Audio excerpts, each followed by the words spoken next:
Kalistēnika iesācējiem galvenie termini. Pirms mēs sākam veidot kalistēnikas treniņu programmu, mums sākumā jāsaprot kalistēnikas galvenie termini, ar kuriem tev būs regulāri jāsaskarās.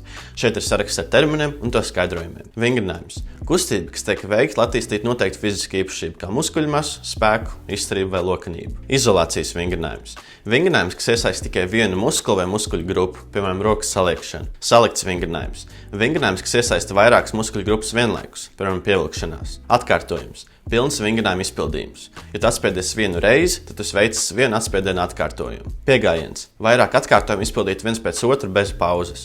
Ja tu atspiedies 10 reizes pēc kārtas, tad tu veici piegājienu, kas sastāv no 10 atkārtojumiem. Kustības amplitūda. Kustības apjoms, ko tavs locītavs veica vingrinājuma laikā. Dziļajiem atspiedienam ir lielāka kustība amplitūda nekā parastiem atspiedienam, kas arī ir galvenais iemesls, kāpēc tas ir stimulatīvāks. Intensitāte. Pretestības apjoms. Svaru zālē šis ir svars, ko tu cilā, bet kalistēnikā šī ir progresija, ko tu izmanto. Atspiediens uz ceļiem ir mazāk intensīvs nekā parastais atspiediens, jo tavas kājas tur lielāku daļu no tava ķermeņa svara. Atteicis. Nespēja izpildīt vēl vienu atkārtojumu ar pareizu tehniku. Ja tu pievilcies 10 reizes un vairs nespēji pareizi pievilkties, tad tu sasniedz atteici pēc 10 atkārtojumiem. Relatīvā piepūle. Piegājiena attālums līdz atteicēji. Ja tu vari pievilkties 10 reizes, bet tu pievilcies tikai 4 reizes, tava relatīvā piepūle ir ļoti zema. Bet, ja tu pievilcies 9 reizes, tava relatīvā piepūle ir ļoti augsta. Darba piegājiens. Piegājiens, kas tiek veikts, lai stimulētu muskuļu un spēku pieaugumu, ja piegājiens tuvu atteicēji. Iesildīšanās piegājiens. Piegājiens, kas tiek veikts, lai iesildītu muskuļus un locītavus turpmākajiem darba piegājieniem, ja piegājiens tālu no atteices. Apjoms.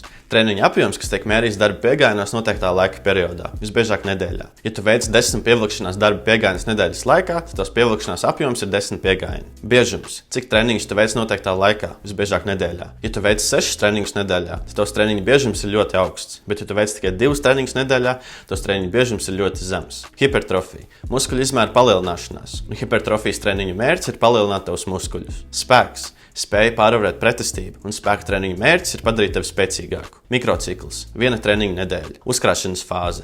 Vairāki sekojoši mikrocikli, kura mērķis ir stimulēt muskuļu masas un spēka pieaugumu. Izlādēšanas fāze. Viens ļoti viegls mikrocikls, kura mērķis ir izlādēt, jeb samazināt nogurumu. Mezocikls. Uzkrāšanas un izlādēšanas fāzes kombinācija, kas parasti ilgs 6 līdz 12 nedēļas.